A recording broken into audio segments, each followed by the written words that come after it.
জামাত ইসলামী এই দেশে নতুন ভুইভোর নয়, এদেশের কচুরি পানা নয়।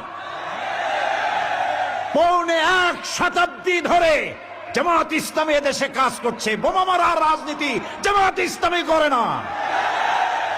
জামাত কি চায়? জামাত ইসলামের অসংখ্য সাহিত্য ভান্ডার ছড়িয়ে দেওয়া আছে সর্বত্র। একটা বই দেখে প্রমাণ করুন যে এই বইয়ের এই লেখার কারণে যুবকেরা উত্তেজিত হয়ে আল্লাহর আইন প্রতিষ্ঠার জন্য জজ মারা শুরু করেছে। বলেন, জামাত ইসলামী গণতান্ত্রিক পদ্ধতিতে আল্লাহর আইন প্রতিষ্ঠা করবে, সেটা কি?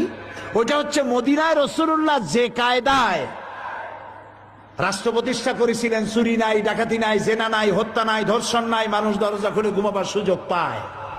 রসুলের আদলে, রসুলের অনুকরণে মদিনার রাষ্ট্রের মতো একটি রাষ্ট্র বাংলাদেশে প্রতিষ্ঠার স্বপ্ন দেখে জামাত ইসলামী।